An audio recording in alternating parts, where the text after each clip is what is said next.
Hi everybody, I'm Rhiannon, owner of the Epsom Bakehouse, and today I'm going to be talking all about 3 reasons that your dough might not rise and what you can do differently next time. So if you're enjoying these bread making tips, then you can sign up to get more tips, recipes, etc. on my regular newsletter, and the link is in the comments below this live. So as mentioned, today I'm going to be talking about 3 reasons your dough might not rise when you're baking bread and what you can do differently next time.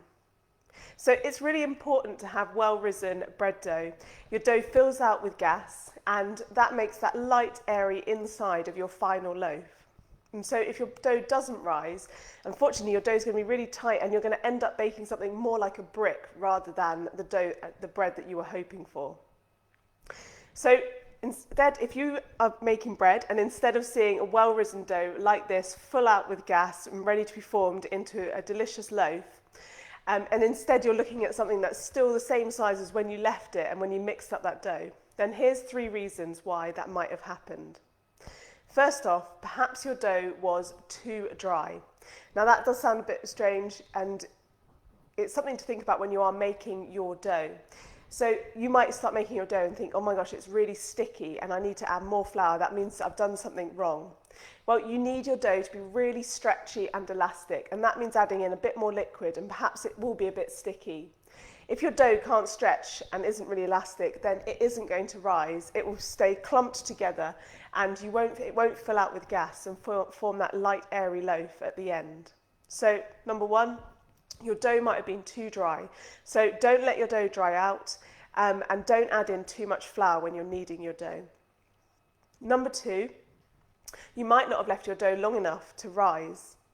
Now this is especially true if you're reading recipes and you think, my gosh, there's all this time and I don't have time to do that. Well, try and think about when you've got to leave your dough to rise, you can have lots of time to go off and do other things, and if you're able to, work that around other things that you have got to do. Once you've kneaded up your dough, it can take anywhere from about an hour and a half to 2 hours or perhaps more at a usual room temperature of about 16 to 20 degrees to rise up and double in size. So you do need to give your dough time to rise. If not, again, your yeast will just not have enough time to produce enough gas to rise your dough and let it fill out and become light and airy rather than really solid. So give your dough plenty of time to rise. And lastly, number 3, your yeast might not have been active. And perhaps you got into bread baking and you bought yeast, especially if you bought dried yeast, and it's been in the cupboard a while open. And you think, I'll go back and I'm going to use that, and it's still perhaps even within the expiry date.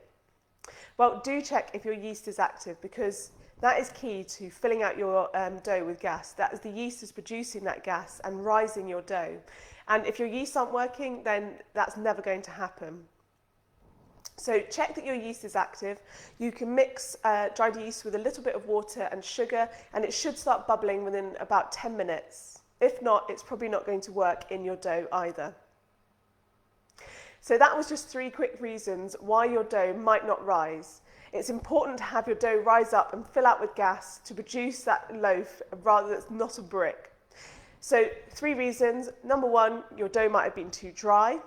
Number 2, you didn't leave your dough long enough to rise. And number 3, perhaps your yeast wasn't active enough.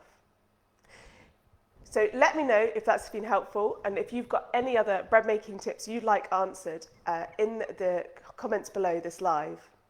And as before, if you're enjoying all these bread making tips, then you can sign up for my regular newsletter as well, and the link to that is in the comments below. Otherwise, enjoy, and I'll see you again soon for another bread making tip.